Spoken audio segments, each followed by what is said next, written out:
Hello mga Kaganstilyo Family! For today's video, I'm going to show to you how to crochet this very beautiful granny stripe stitch beach bag. Don't forget to follow me also on my Facebook. Check my reel there so that you will know more about me. Okay? So, welcome or welcome back to Life and Crafts PH. So, to start, we are going to make the bag bottom base in single crochet. So, I put the measurement, it's 11 inches long and 3.5 inches width. So it's easier. I counted 20 chains, the width, to make the 3.5 inches width. Okay, and then single crochet back loop around, and then single crochet, there you go, 5 single crochet, 5 rows. So here I'm going to start at the side using this 1.75 millimeter hook. Okay, so we already make 5 rows of single crochet around as the foundation for our granny stripe stitch. So let's start. Make 2 chains and then same hole, double crochet. So the 2 chain stitch serve as your first double crochet, and then add 2 more double crochet to make it 3 in total, and then add 1 chain, and then skip 2 holes, make another double crochet to the next hole, to the third hole, make 3 double crochet in the same hole. Okay, very easy and beginners friendly. One of the basic stitch of the granny square. So there you go, and then always remember to add 1 chain, and then count again, 1, 2. In the third hole, make another 3 double crochet right there. Insert your hook, yarn over, pull through 2, pull through 2 in your hook, and then that's it. That's how you will begin your granny stripe stitch. So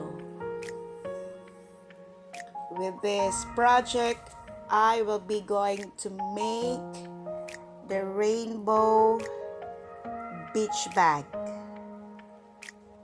so that it's very colorful and good to look at. Okay, so make more of this 3 double crochet around until you reach at the other end, and then let's meet here and let's see how to connect. So here we are already at the end, the other end. So this is how to connect. This is our last, so we need to make, or we need to add 1 chain as usual, and then remember there is a 2 chain stitch. So there, make a slip stitch in the second chain, and then make 5 chain stitch. That would serve as double crochet the last double crochet, and then plus 1 chain, and then make double crochet here in between this space here. Let's make 3 double crochet like that.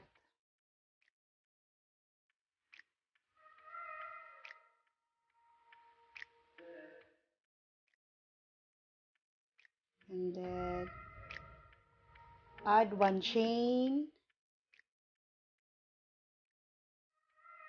and then see, like that.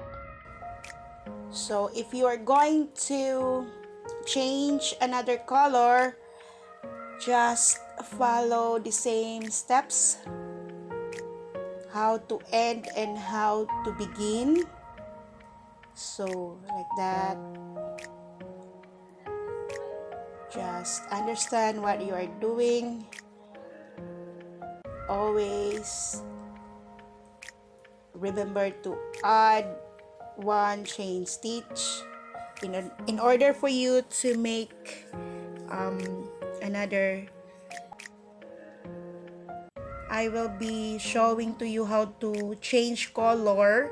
I will be going to make a short video of this, so you can follow exactly, because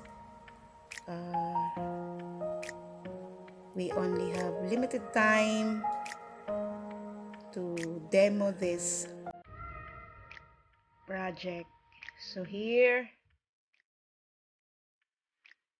remember 11 by 3.5 or 3.5 inches for the width. So the length of the body is up to you. If you like to make it longer or taller, anyway, it's a beach bag, so it's up to you. As long as you want it, then be it, okay? So here we are going to make around a single crochet as our to finish at the top border. So I will be making the area or the space that we are going to put the handle. So this is in the between,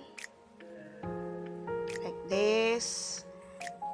If you don't have tape measure or roller or whatever, you can do like this and put a marker. So look for the side, both sides, and then in the middle, and then also this one, and that's for the handle. Okay, it's very easy. Do not be confused.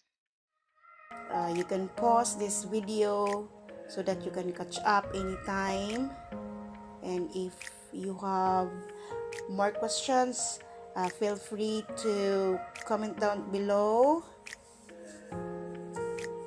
And if you like to join also, don't forget to hit the join button, and you are very much welcome to join the family of Life and Crafts. Then you will receive gifts from me prayerfully. So don't forget to subscribe if you haven't subscribed it yet, and then hit the bell button so that you will be updated whenever I will post a new video. about crochet, about any crafts, or about life. So here, so this is the marker for our handle. So I will make 100 chains. No, 120 chains for the handle. Okay? And then connect to the other like this. So that's in between this marker. You will connect this one here. That.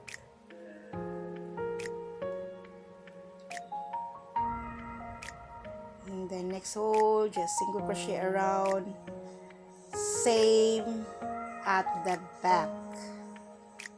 Until you're done. You can make it 4 because this is a very big bag.